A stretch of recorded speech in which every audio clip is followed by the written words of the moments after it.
Deputado, logo que o senhor assumiu a coordenadoria lá da bancada paranaense no Congresso Nacional, o senhor falou sobre a criação das coordenações setoriais, né? O que poderia facilitar aí a vinda, por exemplo, de recursos aqui para o Estado em áreas determinadas, né? E temas também de debate. Hoje nós temos, como eu disse aqui, deputados muito preparados que se especializaram em áreas específicas. A coordenação da bancada não pode ser só o coordenador isolado discutindo os temas do interesse do Paraná e orçamento também. Nós temos um orçamento de bancada, que é quase uma peça de ficção. No ano passado, por exemplo, nós não empenhamos nada. Este ano é aquilo que foi indicado no ano passado pela bancada. Então nós vamos ver agora, depois que a presidente sancionar a lei do orçamento, ver o que será contingenciado das emendas de bancada. Existe outra discussão também sobre o orçamento impositivo que obriga o governo a empenhar o orçamento das emendas individuais, mas também uma discussão que deve obrigar o governo também a empenhar as emendas de bancada. Ver o que vai sobrar de dotação e dentro das áreas específicas que foram colocadas, eleger dentro da bancada coordenadores, aqueles que querem trabalhar as emendas que foram colocadas na saúde para tentar empenhar os recursos esse ano, vão assumir essa responsabilidade. E também com relação aos temas que nós vamos discutir na bancada. O deputado Luiz Carlos Rauli, por exemplo, deputado do PSDB, tem um trabalho já que vem de muitos anos sobre o mar territorial. Ele que fez uma aproximação do Instituto Pro Paraná com o Congresso sobre essa questão. Afinal de contas, nós perdemos muitas riquezas, é uma injustiça o que aconteceu no Paraná, porque a nossa área territorial é menor do que a dos outros estados, e de muitos outros estados. A Ideli também tinha um projeto nessa área, ela que foi ministra, é ministra ainda do governo da presidente Dilma. O Gustavo Fruit, prefeito de Curitiba, também tinha um projeto e eles tiraram todos esses projetos, fizeram um projeto único que foi apresentado pelo deputado Rauli, e nós queremos retomar essa discussão com a presença do Exército e do IBGE para avançar no sentido de aprovar uma lei ou de entrar na justiça para que o Paraná possa retomar os seus direitos com relação ao território do mar, do nosso litoral, por exemplo. Sim. Uma discussão que interessa a todo o nosso litoral. E temos outras discussões também, a questão dos tribunais do trabalho, a questão do Tribunal Federal, aquilo que aconteceu, aquela discussão aqui que nós tivemos a possibilidade e aprovamos no Senado. O deputado Sérgio de Souza tem ajudado muito nessas áreas, o deputado Osmar Serralho também. Tem a discussão que envolve a educação e os investimentos através de um plano de expansão da Universidade Federal do Paraná, e o deputado Alex Canziani tem um trabalho nessa área também, na área de educação, através de uma proximidade que tem maior com os técnicos, servidores e o Ministério da Educação.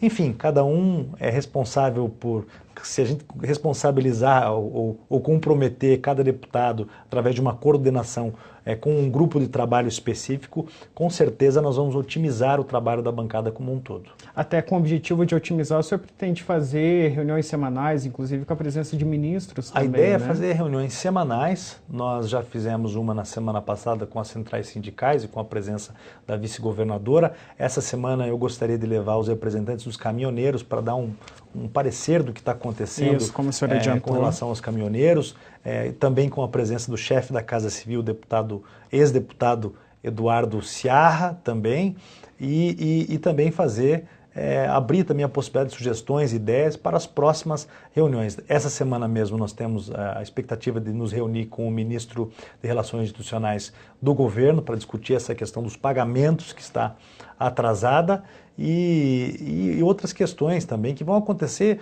Provavelmente teremos mais de uma reunião por semana.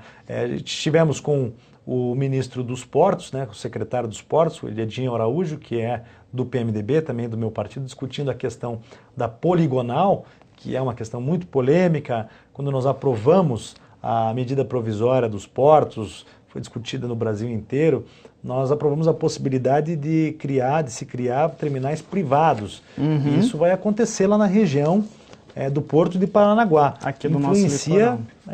Influencia muito o dia a dia da comunidade. Da nossa população local. E existe muito receio por parte da comunidade, da associação comercial, de perder o controle dos terminais portuários para a iniciativa privada e que a cidade perca também com isso.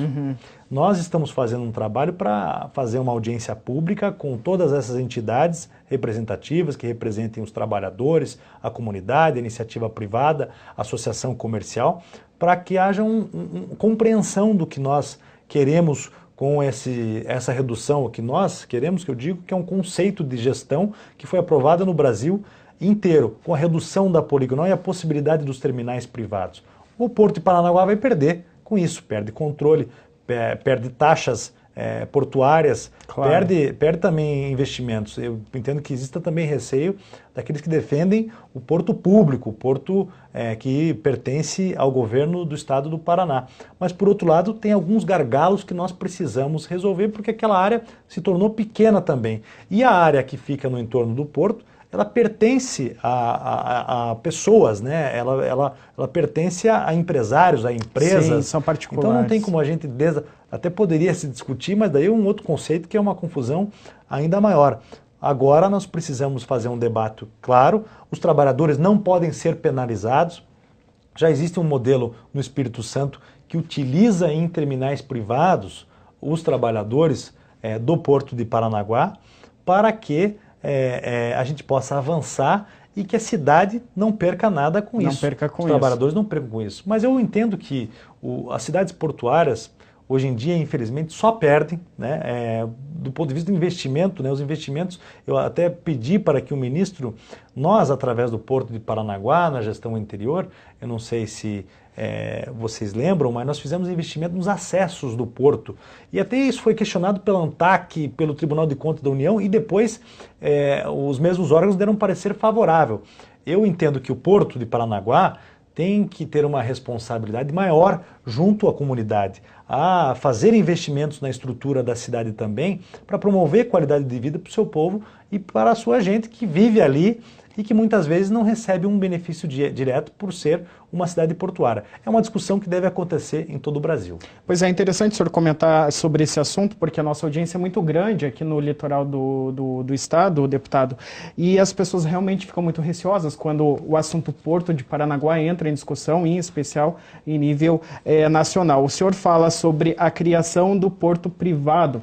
Muito se discute lá... Terminal privado. Terminal privado, perdão. Nós vimos recebendo navios de turismo também há alguns anos já, coisa que o Paraná não recebia.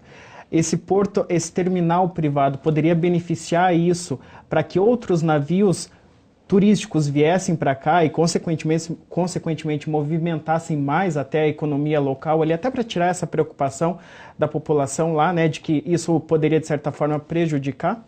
Pode também, eu não vejo isso como interesse desses que são os proprietários desses terrenos, essas empresas cooperativas que têm outros interesses comerciais, não o dos navios, né, turísticos. Mas pode ser uma possibilidade também. Quando a gente fala de ampliação dos terminais privados, a gente não está falando só de Paranaguá, a gente está falando também de Antonina, está falando de Pontal do Paraná. Isso. E o nosso litoral, ele precisa, um litoral tão bonito, tão rico, e aquela área de Antonina, Paranaguá, Morretes, cidades que são históricas, né, que tem um potencial turístico característica grande, cultural. Né? Eu sou um apaixonado pelo nosso litoral e acho que nós devemos valorizar, com dificuldades, porque nós concorremos com Santa Catarina, com o Nordeste, com o Rio de Janeiro, mas é preciso um olhar especial dos governantes para a região do nosso litoral.